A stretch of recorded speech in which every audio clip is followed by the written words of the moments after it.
ভালোবেসে মনোযোগ সহকারে একান্ত মনে যদি কোনো কাজ করা যায় তাহলে যে তার শেষটা এত সুন্দর হয় তা কিন্তু আমাদের সকলের জানা নেই। ওই সকলের বলা ভুল হবে, কিছু কিছু মানুষের এটা নিয়ে অনেক ডিগ্রি আছে, হয়তো আমার মতো কিছু মানুষের জানা নেই। বয়সটা যত বাড়ছে ততই কিন্তু এই জিনিসগুলো বুঝতে পারছি। হঠাৎ হঠাৎ ভাবি, আগে কেন এত কিছু বুঝলাম না, বুঝলে হয়তো সব কাজেরই শেষটা অনেক সুন্দর হতো। ভাবছ তো কেন এই কথাগুলি বললাম? এই কথাগুলো বলার একটাই কারণ, ওই যে কালকে দেখতে পেলে আমার ফ্লাওয়ারের যে টপ না যদিও, ওই যে সাইকেলের ঝুড়িটা অতটাই বাজে দেখতে লাগছিল, আর আজকে সেই টপটাই অনেকটাই সুন্দর হয়ে গেল যখন আমি এটাকে যত্ন সহকারে মনোযোগ দিয়ে ধৈর্য দিয়ে সময় দিয়ে কাজ করলাম, সুন্দর করে সাজালাম, তখন কিন্তু ওই জিনিসের শেষটা অনেকটাই সুন্দর হলো। সেই জন্য কথাগুলো বলা। এই ছোট্ট জিনিসটা থেকে অনেক অভিজ্ঞতা হয়ে গেল যে এই ছোট্ট ছোট্ট জিনিস থেকে আমরা কিন্তু অনেক শিক্ষা পাই, যে আগে থেকে যদি আমরা যে কোনো কাজই বলো ধৈর্য মনোযোগ সহকারে করতাম ভালোবেসে, তাহলে কিন্তু সব কাজেরই শেষটা অনেক সুন্দর হতো। যদিও সব কাজের শেষ সুন্দর হয়নি, কিছু কিছু কাজের কিন্তু শেষটা অনেকটাই বাজে হয়েছিল।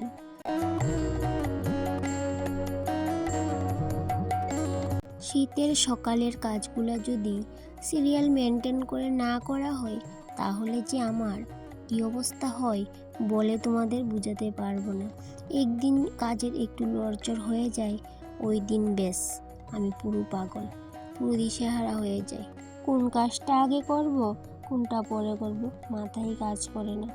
ওই যেমন ধরো সকাল সকাল জল চলে এলো, এদিকে ছেলে স্কুলে বেরোবে, ওকে রেডি করা, ওই সময় আবার আমার টিউশন করা ছাত্রগুলো চলে আসা, আবার কাপড় রোদে দেওয়া, সকালে হাজবেন্ডকে চা করে দেওয়া, সমস্ত কিছু মিলিয়ে কিন্তু কাজের এই সময়টার মধ্যে অনেকটাই কিন্তু পেঁচ লেগে যায়। তো ওই কাজগুলোকে যদি একটু সিরিয়াল করে বুদ্ধি করে করি তাইলে কিন্তু কাজগুলো সুন্দর করে নিতে পারি। তো যাদের যাদের আমার মতো এই যে ছোট সংসারে কেউ নেই, তাদের মনে হয় আমার মতো এই সমস্যাটা হয়, সবারই হয়।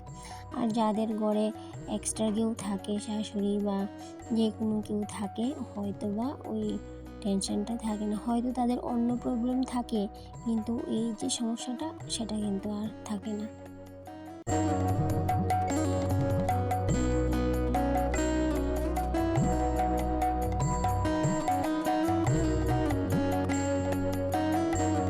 সব কাজের মধ্যে এই যে আমার আরেকটা গুরুত্বপূর্ণ কাজ, এই যে বাগান প্রেমী হলাম কিছুদিন ধরে, তাদেরকে যেহেতু আমার ফ্যামিলিতে নিয়ে এসেছি তাদেরকে তো একটু যত্ন করতে হবে, সেই জন্য ওই যতটুকু পারি যত্ন করি, দেখি কতটুকু কী করতে পারি। হয়তো গাছ সম্বন্ধে কী করে যত্ন করতে হয় গাছের সেই আইডিয়াটা অতটা নেই, তাও যতটা পারি ততটুকু কিন্তু যত্ন করি। যত্ন বলতে ওই টাইম মতো জল দেওয়া গাছে, তারপরে সময় মতো পাতাগুলোকে জল দিয়ে ধুয়ে দেওয়া। হয়তো যখন গাছ বেশি হয়ে যাবে অতটা পারবো কি না জানি না, কিন্তু চেষ্টা করব যে গাছের যত্ন ঠিকভাবে নিতে। সার্ফ সাবান ছাড়াই কাপড় চোপড়গুলো ধুয়ে নিতেছি একটু সেভিংসের জন্য। মূল বিষয়টা বলছি তোমাদের। গতকালকে যখন কাপড় ধোয়ার জন্য সার্ফের ডিব্বাটা হাতে নিলাম তখন দেখলাম ডিব্বাতে বেশি সার্ফ নেই, যতটুকু ছিল ওই সার্ফটা দিয়ে কালকে কাপড় ধুয়ে নিছি, আজকে কাপড় ধোয়ার মতো একটুও সার্ফ নেই। আমাদের পুরো মাসের বাজার একসঙ্গে করা হয় ওই মাসের প্রথম দিকে, আর গ্রসারি আইটেমটা পুরো 1 মাসের জন্য করে নিই। এবার যদি কোনো জিনিস মাস শেষ হবার আগে শেষ হয়ে যায় সেটা কিন্তু শেষ হওয়া মাত্রই হুট করে নিয়ে আসতে পারি না। যেহেতু আমাদের সংসারের খরচটা আয়ের তুলনায় একটু বেশি, তাই জন্য আমরা দুজনে যুক্তি জিজ্ঞাসা করে একটু বুদ্ধি করে সংসারের খরচাটা করি। যেহেতু শ্বশুর শাশুড়ি নেই, সেহেতু হাজব্যান্ড আর আমি দুজনে মিলে মাসে 2-1 বার ওই সময় করে সংসারের খরচের হিসাব নিকাশটা নিয়ে বসি। আজকে হলো মাসের 25 তারিখ। যেহেতু আজকে সার্ফটা শেষ হয়ে গেছে, তখন আর 5-6 দিনের জন্য নতুন সার্ফের প্যাকেট এনে হিসেবে আর গরমিল লাগাবো না। এই কটা দিন কিভাবে ম্যানেজ করব বলছি তোমাদের। তার আগে বলিনি, এই যে সকালে কৌটাগুলো ধুয়েছিলাম, এই কৌটাগুলোতে না ঠাকুর ঘরের কয়েকটা জিনিস ছিল, ওইগুলো ভরে নিয়েছি। এবার তোমাদের বলবো যে সার্ফ ছাড়া আমি এই 5-6 দিন কিভাবে ম্যানেজ করব। প্রত্যেক মাসে যখন এই নতুন সার্ফের প্যাকেট ভেঙে সার্ফটা কৌটায় ভরি, তখন সেখান থেকে 2-1 চামচ সার্ফ অন্য কৌটায় রেখে দিই, আর সেই কৌটাটা চোখের আড়াল করে অন্যত্র রেখে দিই। এমন করে সব জিনিসই একটু একটু তুলে রাখি চোখের আড়াল করে।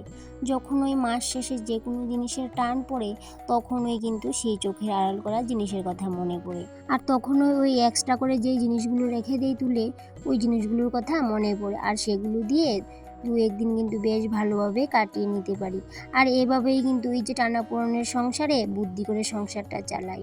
আর এই দিকটাই দেখো, বিকেলবেলা ভাবলাম ওইদিকে ওয়ালের মাটিগুলো ভেঙে ওই সাইডটায় রেখেছিল কাজের লোক তারা, তো ওই মাটিগুলোকে একটু এনে রেখে দিলাম, কারণ কি একটা চুলা বানানোর প্ল্যান আছে, মাটির চুলা। তো ওই চুলাটা বানানোর জন্য এই মাটিগুলো কিন্তু খুব ভালো হবে। তো সেই জন্য ওই কিছু মাটি এনে বিকেলবেলা রেখে দিলাম।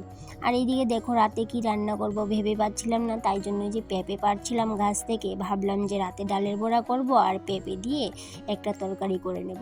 তো একটা পেঁপে পাড়তে গিয়ে খুঁচা লেগে 3টে পেঁপে পড়ে গেল। তো ভাবলাম এতগুলো পেঁপে দিয়ে কি করব, আবার মনে মনে ভাবলাম যে পেঁপের শাক করে নেব পরের দিন।